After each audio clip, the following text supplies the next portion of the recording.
Hi, I'm Jennifer. Welcome back to the channel. You're watching this video because you have watched the previous video where we were talking about whether going into private practice is the right move for you. And so I know you asked yourself all those questions that I posed. It's obvious that you've come to the conclusion that starting a private practice is the right move. And so this is the video where we talk about how exactly do you start a private practice.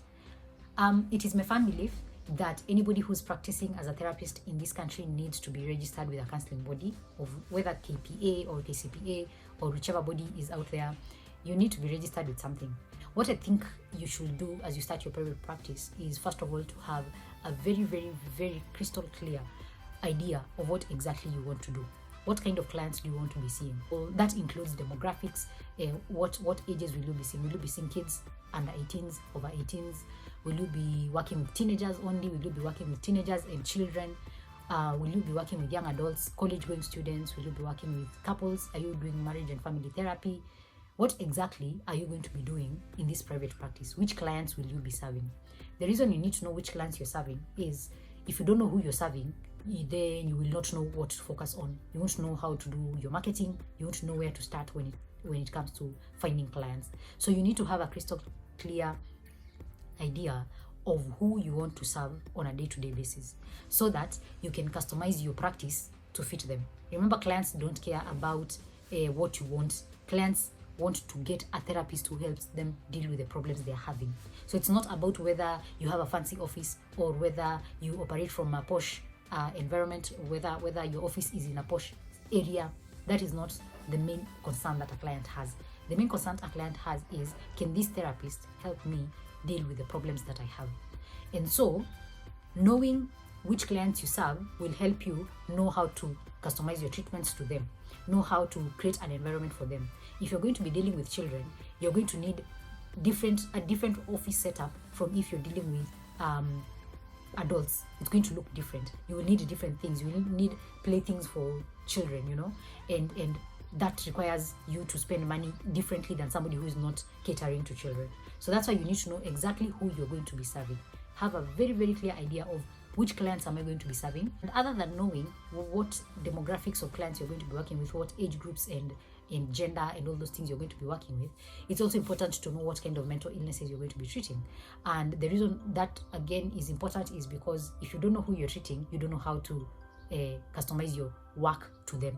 You won't know where to start when it comes to them. So consider thinking about who you'll be working with and what mental health challenges you're going to be dealing with. You don't have to restrict yourself to a narrow path, but having a rough idea of where exactly you're going and what exactly you're doing is always a good thing. It's my firm belief that people need to have direction. So think about who you'll be serving and what you'll be dealing with in your practice. A big question you need to ask yourself is about the money part. And I know sometimes money feels uncomfortable to discuss, but it is a reality that you're starting a business and businesses require money to run. So think about how many clients will you be seeing per day, per week, per month? How many clients do you want to be working with, and how much will you be charging them? If you don't know your financial goals, then you won't even know how to start when it comes to billing clients.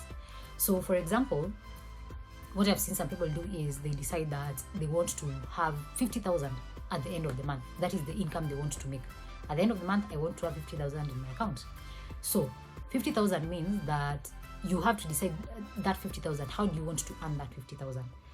Does that mean that you're going to see 5 clients and charge them 10,000 each so that you get your 50,000 at the end of the month? Or does that mean that you're going to be seeing 10 clients and charge them 5,000 so that at the end of the month you have 50,000, right? Knowing how much money you're trying to make will help you know how much you're going to be charging for your services. And it will also help you know who to cater to.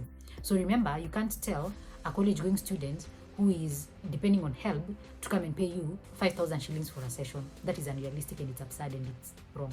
And that's why the money issue ties to knowing which clients you're serving. If you're serving people who can afford that kind of money and that is what you want to charge them, then well and good. I can't tell you what to charge your clients, but I can tell you that if you don't know which clients you serve, you also won't know how to charge them for your services. I'm not saying that all your financial goals are going to be met by serving clients. That is not what I'm saying. That is also, again, unrealistic. You cannot say that you want to make $1 million, okay fine, $1 million shillings at the end of the month, and that money is going to come from your clients, unless you're working insane hours or you are charging your clients exorbitant prices. Because I don't see how you, maybe there's a way, I don't know, or maybe there's a clientele that you're marketing to that is able to pay you enough money to make 1 million shillings in a month from one-on-one sessions. More power to you. But at the end of the day, you need to have an idea of what your finances look like and how they can be achieved realistically in your private practice, and if you might need to do other things on the side to get more money for you to meet your financial goals. So again, don't place the burden of meeting all your financial goals on seeing one-on-one clients. That is going to be frustrating for you, and it's also probably going to make your clients feel like you are overcharging them for services that should not be overcharged.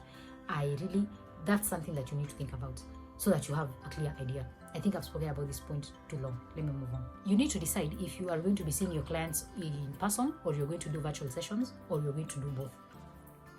Both of them require different setups. So a virtual session is a bit more convenient for most people because you only need internet and a phone and time. For in-person sessions, you need to go physically somewhere, and your client has to commute to go physically to that place so that you guys can meet and discuss the issue that they have. So if you're going to be doing in-person sessions, you have to think about an office. I will be linking a video about how to find an office and set up an office in the description box.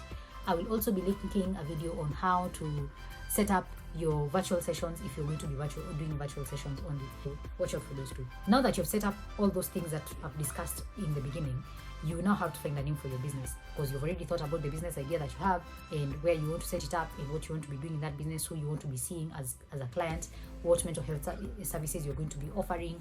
You've already outlined all those things in detail, and you have a clear picture of what your business will look like. Now you have to go and find a name for the business.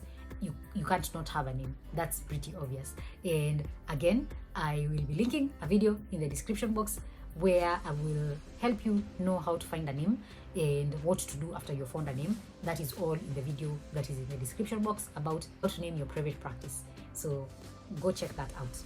Think about the payment structure you're going to use. Are your clients going to be paying you via M-Pesa? Are your clients going to be sending money to your bank account? Are they going to be paying cash? Are they going to be paying via insurance? What is the payment structure that you're going to be using for your private practice? So if, for example, you're going to do M-Pesa, of course now you have to go and get an M-Pesa pay bill or till number from M-Pesa. So you have to go to Safaricom and get that set up. If you are going to be taking cash, you have to be aware of how to make sure that it is safe to have X amount of money in your business at any given time, that you won't spend it on other things that are not related to the business. You have to know how to manage the money just to make sure that it doesn't get lost, that it doesn't get stolen. Will you have to buy a safe to put the cash money?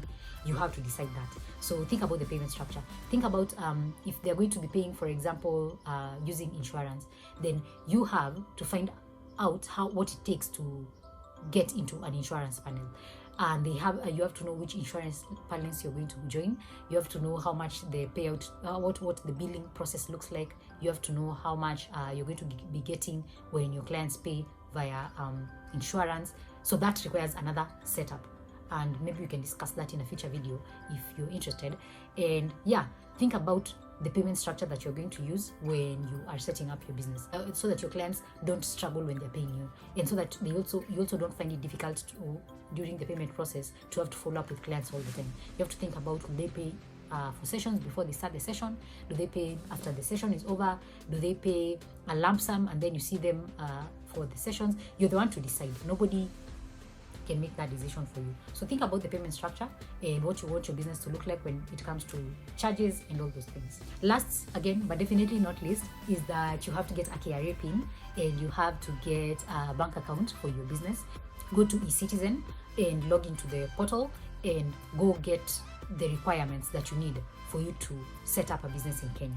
And as I said, there's a video on how to find a name. Again, you can't set up all those things without a name.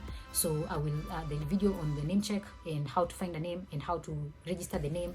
All those things are going to be in the video linked in the description box of this video. So thank you for watching. I hope these points are helpful, and I hope that they will help you set up a business as soon as possible. If you have been through this process of setting up a private practice and you have some pointers, some ideas, things I may be leaving out from my videos, please share them in the comment section so that we can all learn from each other's wisdom and we can move faster and forward and do better with our time and our resources. So yeah, thank you very much for watching, and I trust that this has been useful, and I wish you all the best as you set up your business. I will see you in the next video, and yeah, take care of yourself, and bye bye.